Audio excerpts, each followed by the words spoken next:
Let's talk about the beleaguered present of NFTs.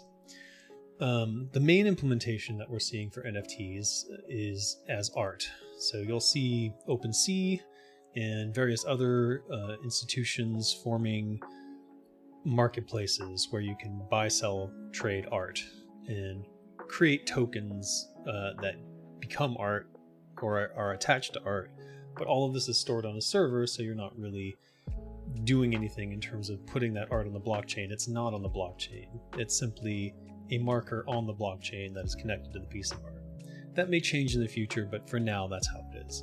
So when you buy a piece of art, an NFT, what you're really buying is a marker on the blockchain that says that you own it. It goes into your wallet, you can trade it around, but it's only recognized on the marketplaces where it's located.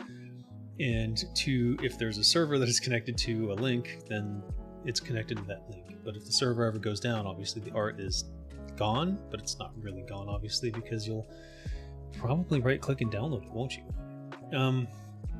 Art being sold as NFTs is not the greatest thing in the world. I personally don't know what to do with it. I've been trying to get into the marketplace for it and sell artists art to help them out, and it's basically, as far as I can tell, 90% scams, because people will buy their own NFTs in order to increase their value, and that's not really a legitimate free market at all. Now, that there's no regulations on these things, but the governments are starting to get involved. We'll see what happens, but for now, just know that art being sold as NFTs is probably not the best investment of your money. Now let's talk about utility NFTs, which do have significant value. Utility simply means that it allows you to access something or does something in addition to being just an NFT on the blockchain.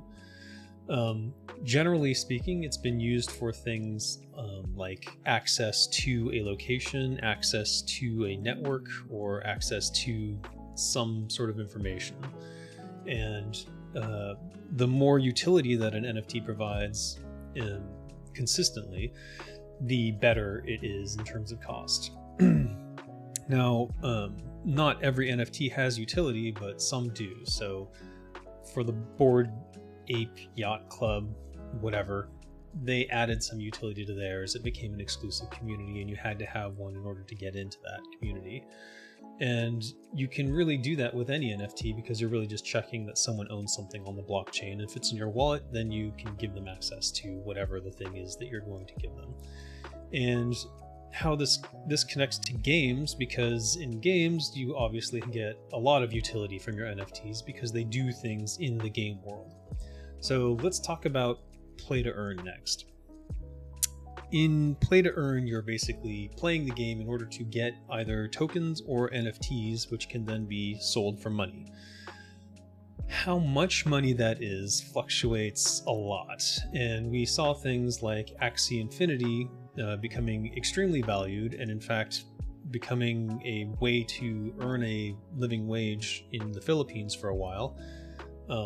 But the problem is the barrier to entry for Axie Infinity became so high that it became impossible to get in on it if you weren't already significantly wealthy. In which case you end up with like an owner class who rents out their NFTs to other people who then must play the game, which they may or may not enjoy doing. And you really end up with effectively like a slave labor market, or what we have now in the real world, which is like just working in an office doing a shitty job you don't want to do. So that's not great. The idea behind play to earn is solid and good. The idea is that you would play a game that you find fun, and then at the end of your journey through that game, you would have accumulated wealth in the form of NFTs and in-game currency that could then be sold on the marketplace to transfer to someone else's wallet. You get some money, ideally a stable coin or whatever, and then you turn that into real money in your bank account. That's the dream. Has that been fully realized? Not entirely, but it is moving in that direction, and it was working that way in the Philippines for a while with Axie Infinity, again until the currency devalued to the point where it was less than a minimum wage job in the Philippines and was no longer worth doing. You will see that a lot of these projects are stealing ideas from other things. The one I found was Plant versus Undead, which is clearly a riff on Plants vs. Zombies, and whatever, fine. But I've seen things as egregious as companies promising to have characters from the Marvel universe and things like that, and we know that's just not, no, they don't have that. And when you see those sorts of things, immediately you should be thinking this is a grift. So even within the gaming community, there are also a lot of bad things going on. Now, what all these gaming NFT things have in common is tokenomics. They're all trying to figure out an economic model for their game that encourages you to play and gives you enough money that you're feeling good about continuing to play. But I think this is the wrong approach. The tokenomics should be about providing value to the developer for creating things, and making sure that the barrier to entry for the game is not ridiculous.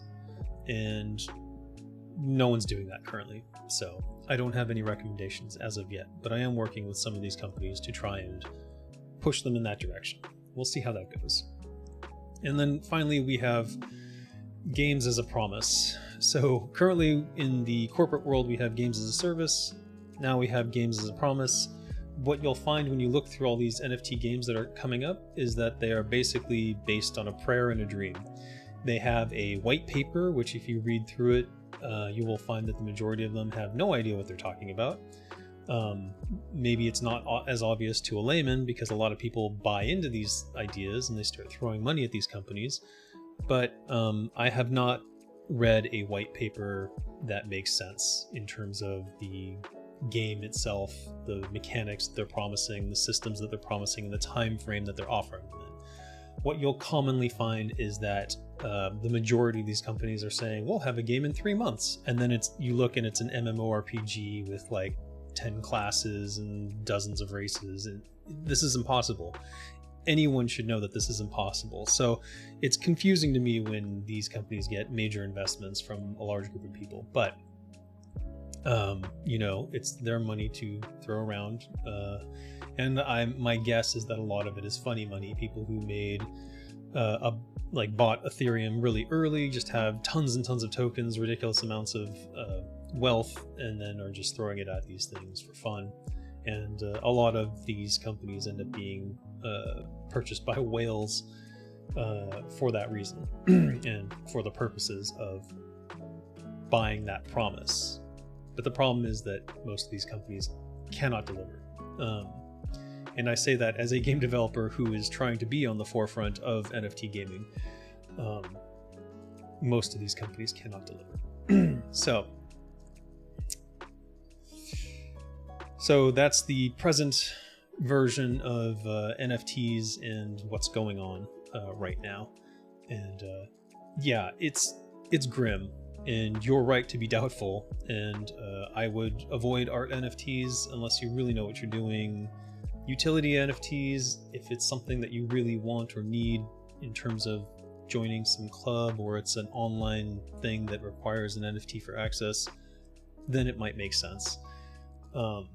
In terms of these games, make sure they're showing you something, that there's a prototype, that you can see that they can actually achieve these goals with the people they have in place, because otherwise you will be disappointed in a major way.